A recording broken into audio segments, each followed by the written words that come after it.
Georges Siozos vient tout juste d'avoir 14 ans.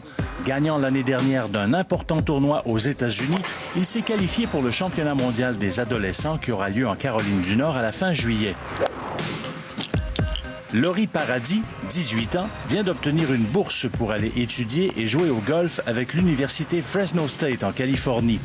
Qu'ont en commun ces deux adolescents? Ils sont passés par toutes les étapes du développement golfique québécois et jouent aujourd'hui tous les deux la normale. Georges a fait le parcours au complet.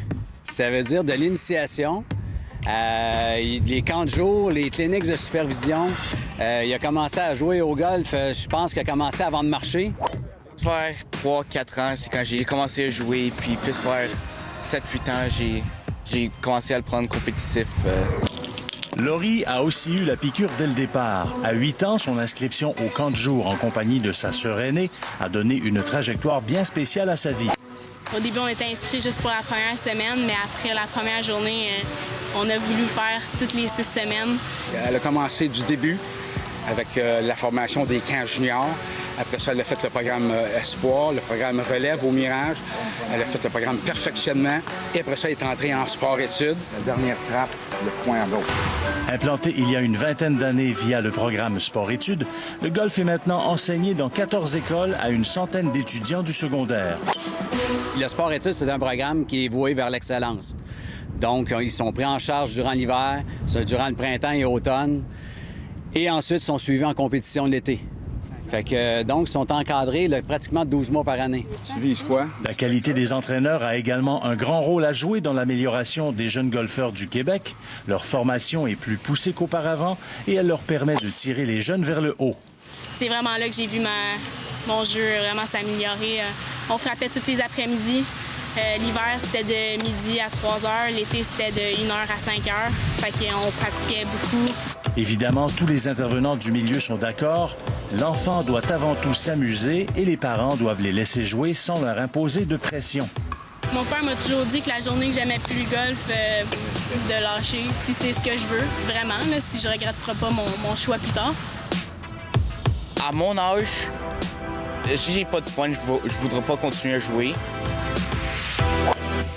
Mais il y a des temps que tu dois concentrer, puis que tu dois vraiment pratiquer. Puis il y a des temps que tu vas jouer avec tes amis. On essaie d'organiser de la frappe de balle, oui, mais du chipping, du putting, et puis organiser des analyses vidéo.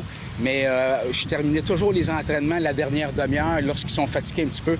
Organiser des jeux intéressants pour eux autres. Une petite forme de compétition à l'intérieur avec eux autres pour susciter l'intérêt.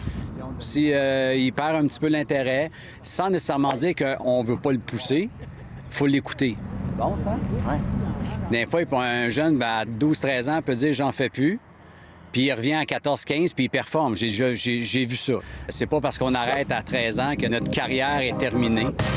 À leur niveau, Georges et Laurie jouent beaucoup de tournois depuis des années, souvent aux États-Unis. Pour les parents, les dépenses sont donc très élevées. 30-35 000 par année, incluant les voyages, les sports-études, l'encadrement, les balles, l'équipement. Mais on parle de l'élite, là. Ce n'est donc pas à la portée de toutes les familles. Celle de Georges Siozos doit se priver un peu. Mes sœurs, eux, ils veulent voyager, ma mère aussi. Mais ils disent « OK, on va arrêter, puis lui va faire des tournois. » Ouais. Du côté des Paradis, le fardeau financier sera bientôt allégé puisque, comme sa sœur Audrey avant elle, Laurie ira vivre le rêve universitaire américain. Quel conseil donnerait-elle à une jeune golfeuse qui commence à jouer du golf compétitif?